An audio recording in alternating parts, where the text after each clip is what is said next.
Today, we're most honored to have as our guest of honor, Ms. Bernadette Linn, JP, Secretary for Development, the Government of the Hong Kong Special Administrative Region. Now may we invite Ms. Linn to the stage and share with us her opening remarks. Please welcome Ms. Linn.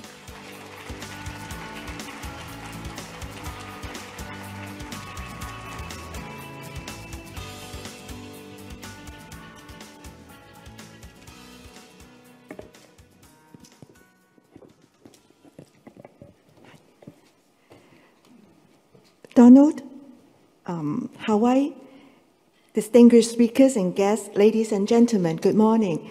It's really my pleasure here to join you all here at this very important conference. First of all, I would like to thank the Chinachem Group and Hong Kong Green Building Council for co-organizing such a meaningful event. It is encouraging to know that a wide range of inspiring topics will be covered today, including the latest green building design and trend, innovative energy development, and construction methods, then moving on to green finance, as well as cultural and built heritage conservation. As Donald has mentioned just now, the 2021 United Nations Climate Change Conference, held in Glasgow last year, has drawn the world's attention once again to the pressing need for combating climate change. Our country has adopted the Glasgow Climate Pact and is committed to achieving peak carbon dioxide emissions before 2030, and then moving on to carbon neutrality before 2060. As a special administrative region of China, Hong Kong has also pledged to achieve carbon neutrality before 2050. Achieving that goal in less than 30 years from now is challenging for Hong Kong, in particular under our unique high-rise, high-density built environment. The Hong Kong's Climate Action Plan 2050, which the government issued in October 2021, sets the vision of zero carbon emission, livable city, sustainable development, as well as proactive strategies and measures to reduce carbon emissions through sustainable development. The four major decarbonization strategies include net zero electricity generation, energy saving and green buildings, green transport, and waste reduction. Apart from that blueprint, the Spatial Development Strategy for Hong Kong, which we call the Hong Kong 2030 Plus, towards a planning vision and strategy transcending 2030, which we issued in October last year, also calls for the development sector to further enhance energy performance of buildings and to integrate smart, green, and resilient initiatives into the built environment. With these clear development strategies, we are moving steadily towards our decarbonization targets. While implementation of various strategies to tackle climate change will be challenging, it will also bring many new opportunities. The current term government will continue to press ahead with various new development projects, including the two major development strategic plans, the Lantau Tomorrow Vision, beginning with the Gaoyizhou Artificial Islands creation, and the Northern Metropolis. Together, these two strategic growth areas will present for us many opportunities to build carbon-neutral communities that are resilient to climate change, as well as meeting the future sustainable development needs of Hong Kong. To lead by example, the government has been promoting and supporting green building in our public works projects. We have been implementing renewable energy systems in infrastructure works, which include, for example, introducing solar farm in Siu Ho Wang sewage treatment works and floating solar energy generation systems in various reservoirs. We are also promoting energy-saving features, such as district cooling systems in our new town developments already being developed in Kai Tak and Dong Chong New Town Extension. To further enhance the performance of green government buildings, we are working closely with the Environment and Ecology Bureau to review and consider advancing the green building targets on green government buildings.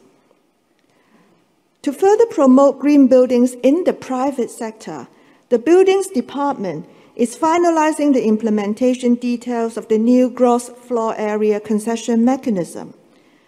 The new performance-based approach for this GFA concession requires new private development projects to achieve a specific rating under the Building Environmental Assessment Method Plus, the BEAM Plus, in order to apply for those GFA concessions for green and amenity features.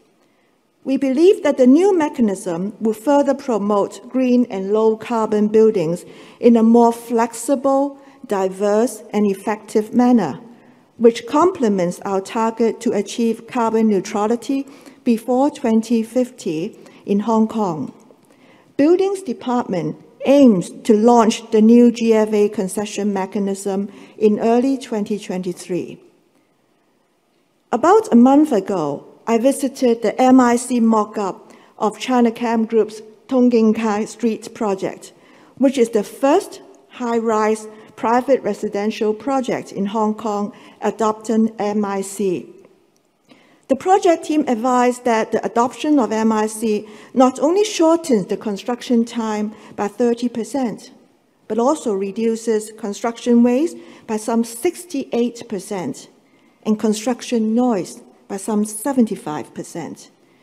It can also significantly improve quality, safety, and sustainability performance of the construction works. I thank and commend the Chinachem Group and the project team's visions and efforts in adopting green and innovative construction technologies in this project.